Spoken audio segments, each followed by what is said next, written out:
Elliot had left work early, an unusual occurrence, spurred by a lingering headache and a desire to surprise Camille with takeout from her favorite Thai place. He hummed as he drove home, the smell of pad Thai and spring rolls filling the car. As he pulled into the driveway, he noticed something odd. A sleek silver Mercedes parked in front of their house. It was a car he didn't recognize, and the sight of it immediately put him on edge. Elliot entered the house quietly, the takeout bag in hand. The living room was empty, the soft hum of the dishwasher the only sound. "Camille," he called out, his voice carrying through the quiet space. No answer. He set the food down on the kitchen counter, his unease growing as he noticed a half-empty glass of wine on the table. Camille's, no doubt, but there was a second glass next to it. His heart began to race as he moved toward the stairs. He told himself it was nothing, that maybe Camille had a friend over, or was entertaining a client from work. But when he reached the top of the stairs, muffled voices drifted from their bedroom.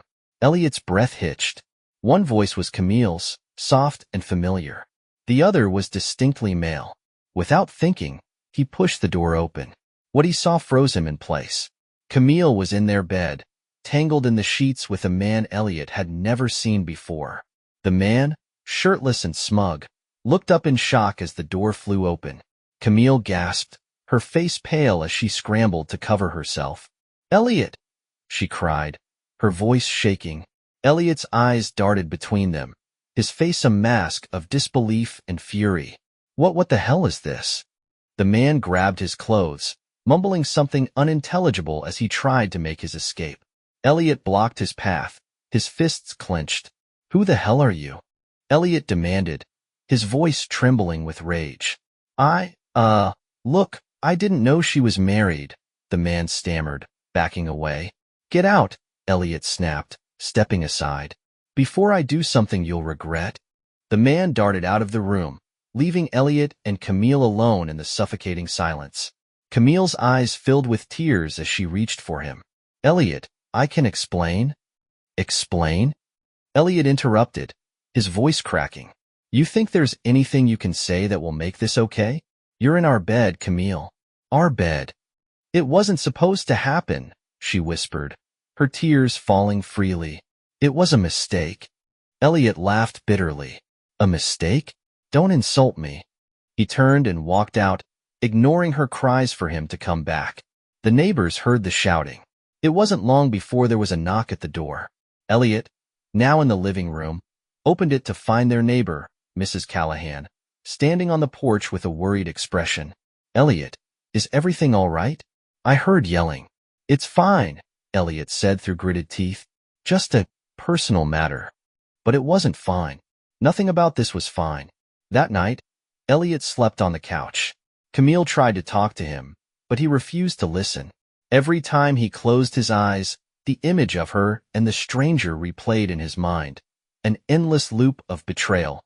He had loved her, trusted her, built a life with her, and she had destroyed it in a single moment. Elliot didn't know what came next, but he knew one thing. Nothing would ever be the same again. The next morning, Elliot woke to the harsh light streaming through the living room curtains. He blinked, disoriented, before the memory of the night before hit him like a freight train. The betrayal, the shouting, the stranger in his home. The ache in his chest returned, sharper than before. Camille was in the kitchen when he entered. She looked as if she hadn't slept. Her eyes were swollen, her face pale. She stood by the coffee maker, her hands trembling as she clutched a mug. "Good morning," she said softly, her voice tentative. Elliot ignored her, pouring himself a cup of coffee. The silence between them was deafening. "I'm sorry," she said finally. "I know that doesn't mean much right now, but I am." Elliot let out a bitter laugh. "Sorry? That's it?" He turned to face her, his eyes hard. "Do you have any idea what you've done, Camille? You destroyed us." "I made a mistake," she said, her voice breaking. I don't know why it happened. I was feeling neglected and—" "Neglected?" Elliot snapped, his voice rising. "I've been working my ass off to provide for us, to keep this house, to make sure we're comfortable. And this is how you repay me?" Tears streamed down her face. "I didn't mean for it to go this far. It was stupid, and I hate myself for it. Elliot shook his head, his jaw tightening. I don't want to hear excuses. You made a choice, Camille. You made several choices. He left the kitchen, the sound of her sobs following him as he walked away. Elliot spent the day avoiding Camille.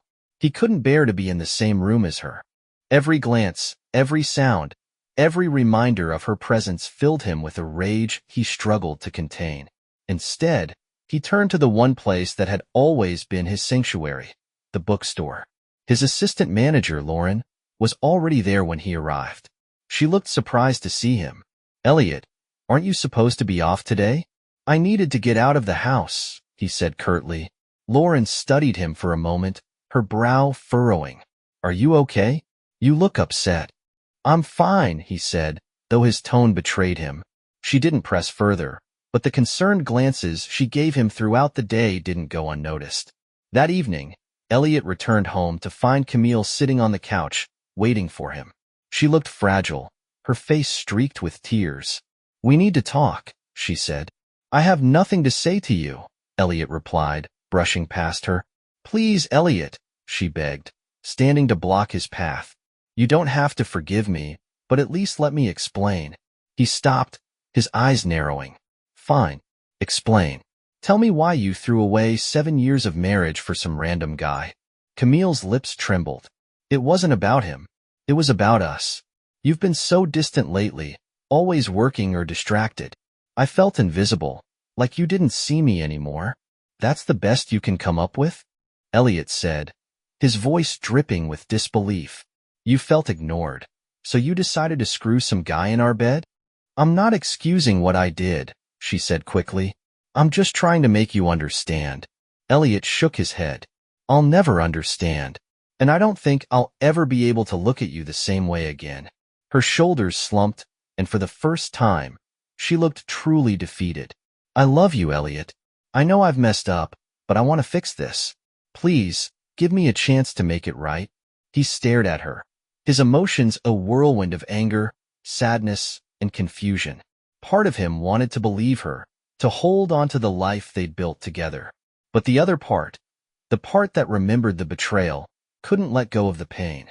I need time, he said finally. I don't know what I want yet, but I can't deal with this right now. Camille nodded, tears streaming down her face.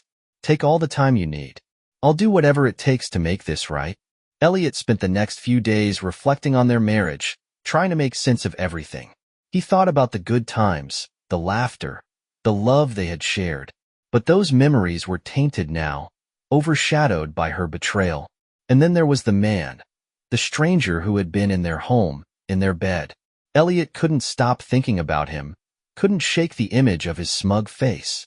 He wanted answers. One night, while Camille was asleep, Elliot logged into her phone. It didn't take long to find the messages. The man's name was Patrick, and their conversations were a mixture of flirtation and explicit exchanges. The most recent message made his blood boil. Last night was incredible. Can't wait to see you again. Elliot stared at the screen, his chest heaving with anger. This wasn't over. Not by a long shot. Elliot couldn't shake the image of Patrick's messages, nor the rage that burned hotter with each passing day. The betrayal wasn't confined to a single moment. It was a pattern, a series of choices Camille had made without hesitation. He needed answers, and he needed to confront the man who had upended his life. But first, he had to be methodical. Elliot began digging deeper. Using Camille's phone, he tracked down Patrick's social media accounts. Patrick Calloway was exactly the kind of man who would infuriate him even on paper. Wealthy, smug, and completely unapologetic, his posts flaunted a life of excess. Luxury cars, expensive vacations, and a revolving door of high-end restaurants. The realization that Camille had fallen for someone like him stung even more. Patrick represented everything Elliot wasn't, and everything Camille had decided he wasn't enough to satisfy. Through some further searching, Elliot discovered where Patrick worked. He was a sales director at a high-end car dealership, the kind that sold luxury vehicles most people could only dream of owning. The dealership was located on the other side of town, an area known for its wealthy clientele. Elliot's next move was clear. The following day, Elliot drove to the dealership. Dressed in his usual jeans and a button-down shirt, he felt out of place amidst the sleek cars and polished marble floors. A receptionist greeted him with a bright smile, but Elliot waved her off, his eyes scanning the room. And then he saw him. Patrick was standing near a red sports car, speaking animatedly with a client. He looked exactly as Elliot remembered. Charming, self-assured, and infuriatingly smug. Elliot waited until the client walked away before approaching. Patrick Calloway? Patrick turned, his professional smile faltering when he saw Elliot. Recognition flickered in his eyes, followed by unease. Yeah, can I help you? Elliot stepped closer, his voice low but steady. You know who I am. Patrick's eyes darted around the showroom. Look, man, this isn't the place. This isn't the place? Elliot interrupted, his voice rising. You didn't care about the place when you were screwing my wife in my house. Patrick held up his hands. Calm down. I didn't know she was married, okay? She never told me. Elliot laughed bitterly. Do you really expect me to believe that? You were in our bed, Patrick. Don't act like some innocent bystander. Patrick shifted uncomfortably, glancing at the other employees, who were beginning to notice the confrontation. Look, I'm sorry, all right? I don't want any trouble. You don't want trouble? Elliot hissed. You've already caused it. Patrick opened his mouth to respond, but a manager intervened, stepping between them. Gentlemen, is there a problem here? No problem, Elliot said, his voice dripping with sarcasm. Just making sure Patrick here understands what kind of destruction he's left in his wake.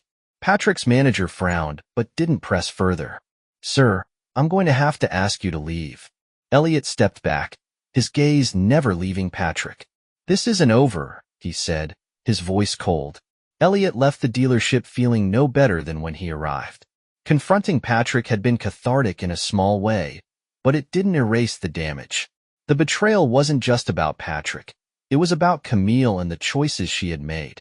When Elliot returned home, Camille was waiting for him. She looked up from the couch, her expression nervous. Where were you? She asked. Out, he said shortly. Out where?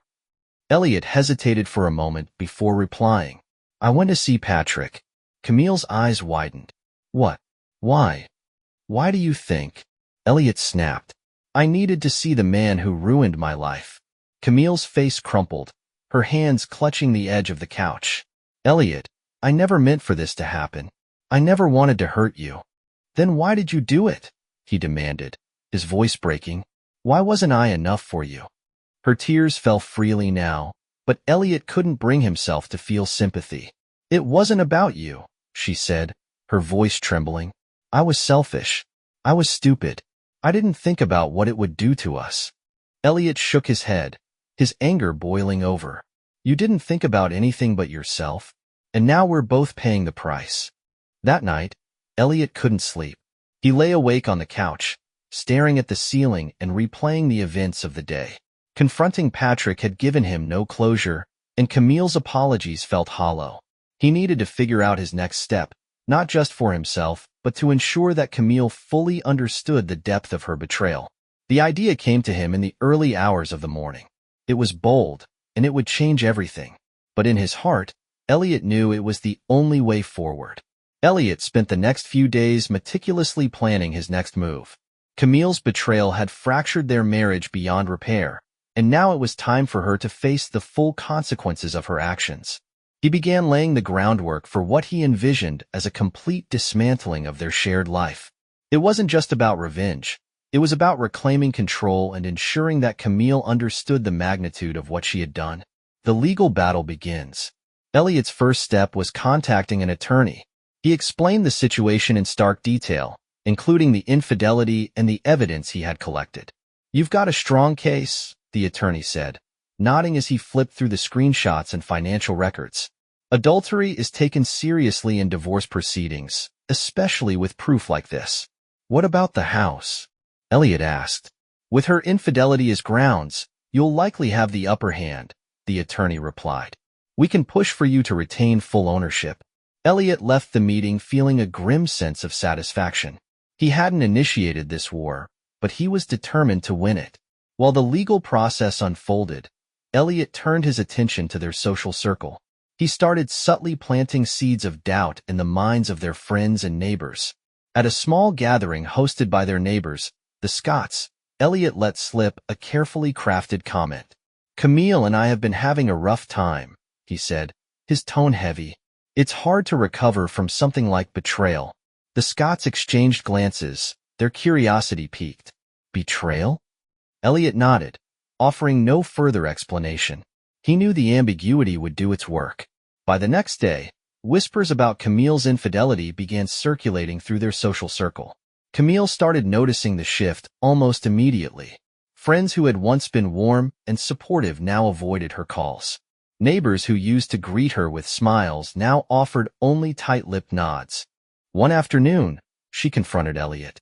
"Did you say something to the Scotts?" she demanded, her voice laced with frustration. Elliot looked up from the book he was reading, feigning innocence. "Why do you ask?" "They've been acting strange," she said. "So has everyone else. It's like they know something." Elliot shrugged. "Maybe they do." Her face paled. "Elliot, what did you do?" "I told the truth," he said calmly. "You should try it sometime." Camille's anger faded, replaced by despair. "You're trying to destroy me," she whispered. "You destroyed yourself," Elliot replied, his tone cold. Elliot's plan reached its crescendo during a dinner party hosted by Camille's closest friend, Olivia. The event was formal, with a carefully curated guest list of friends and colleagues. Camille had hesitated to attend, but Elliot insisted. "You've been wanting to fix things, haven't you? This is your chance." She agreed, desperate to repair her reputation and salvage whatever was left of her marriage. The dinner started smoothly enough, with polite conversation and laughter filling the room. But as dessert was served, Elliot made his move. Standing, he raised his glass. "If I could have everyone's attention for a moment," he said, his voice carrying over the chatter. Camille stiffened, her eyes darting to him. "I'd like to make a toast," Elliot continued, "to honesty. It's the foundation of any relationship, wouldn't you agree?" The guests murmured their agreement, though confusion flickered across their faces. Elliot set down his glass and pulled out his phone.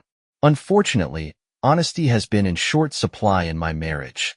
He tapped his screen, projecting an image onto the dining room wall. It was one of the messages from Patrick, explicit and damning. Gasps rippled through the room. Camille shot to her feet. "Elliot, stop." "Why should I?" he asked, his voice hard. "You didn't stop when you brought another man into our bed." The room fell silent, the weight of his words hanging heavily in the air. Camille's face crumpled as she fled the room, her sobs echoing down the hall. The fallout was immediate. The guests, shocked and appalled, quickly dispersed. Camille's social standing, once solid, crumbled overnight. Elliot filed for divorce the following week, presenting the evidence of her infidelity as the foundation of his case. Camille didn't contest it. She couldn't. The legal proceedings moved swiftly, and the judge awarded Elliot sole ownership of the house. By the time the divorce was finalized, Camille was left with little more than her personal belongings and a tarnished reputation. Elliot, meanwhile, prepared to sell the house. It held too many painful memories, and he was ready for a fresh start. But as he packed his things, he couldn't shake the lingering emptiness. Revenge had given him satisfaction, but it hadn't brought him peace. The stage was set for the final act. Elliot stood in the empty living room, his footsteps echoing as he carried the last box out to the moving truck. The house, once filled with warmth and laughter, now felt hollow, a monument to a life that had crumbled beyond repair. The divorce had been swift and brutal. Camille didn't put up a fight after seeing the overwhelming evidence of her infidelity. She moved out with what little dignity she had left, leaving behind the home they'd built together. Camille's life unraveled quickly. Word of her betrayal spread far beyond their social circle, thanks to the public confrontation at Olivia's dinner party. Former friends distanced themselves, and even her family was reluctant to offer support. She moved into a small apartment on the outskirts of town, far from the neighborhood she once called home. The shame followed her like a shadow. Every trip to the grocery store, every glance from a stranger, felt like a judgment. Her job at a local marketing firm became a haven, the one place where she could maintain a semblance of normalcy. But even there, whispers circulated. A coworker had attended Olivia's party, and the scandal became office gossip. Camille's confidence eroded. She barely slept, her nights filled with restless tossing and vivid dreams of the life she had lost. One afternoon, her boss called her into his office. His expression was sympathetic but firm. "Camille, I think it's time we discuss your performance," he began. "I know I've been distracted," she said quickly, "but I can do better." "Oh, it's not just that," he interrupted. "The situation in your personal life has become a distraction for the team." Camille's heart sank. "You're firing me?" "I think it's best for everyone if we part ways," he said gently. Her severance check was small, and the blow to her pride was enormous. Elliot, meanwhile, found himself in uncharted territory.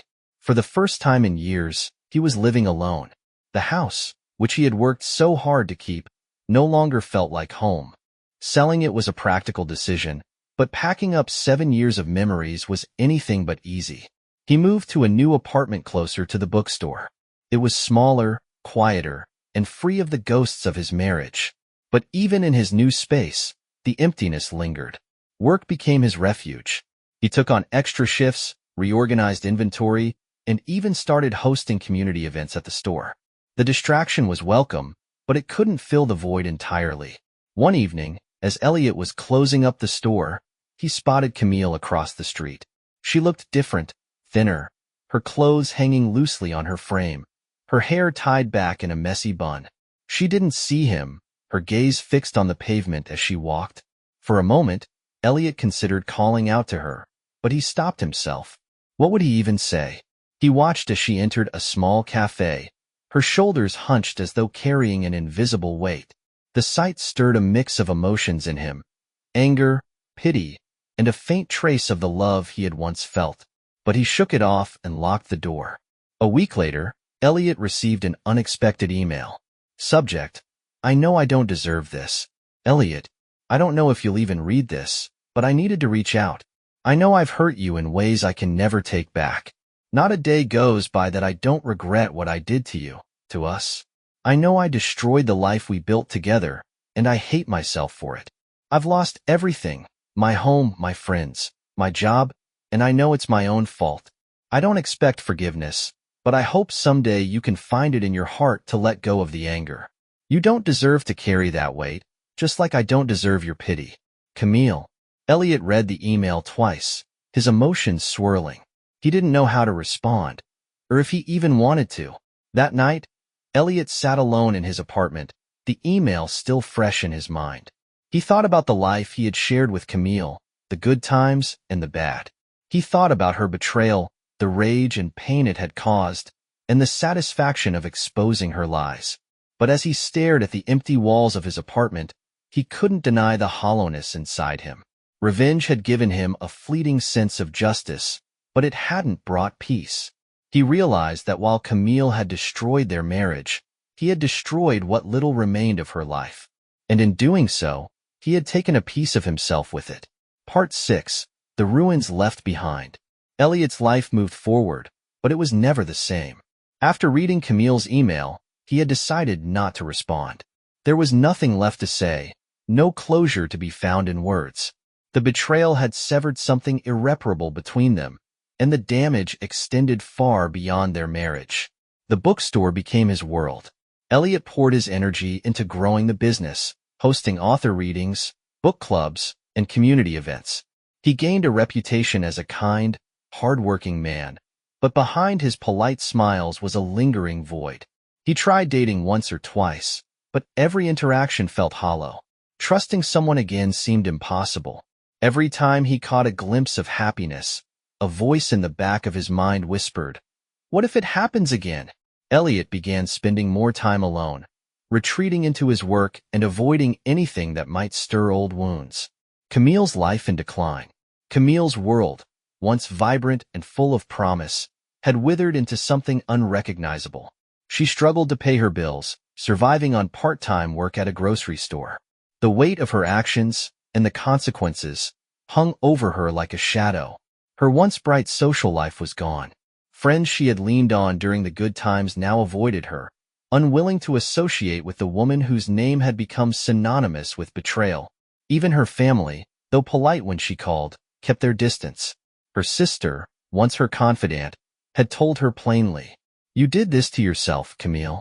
I can't feel sorry for you." Camille spent her nights in solitude, replaying the choices that had led her here. She missed Elliot in a way that went beyond guilt. She missed his kindness, his steadiness, the way he had always believed in her. But those memories only deepened her pain, because she knew she had destroyed the one thing she could never get back, his trust. Thank you for listening to the story to the end. Please like, share your thoughts, and subscribe to the channel.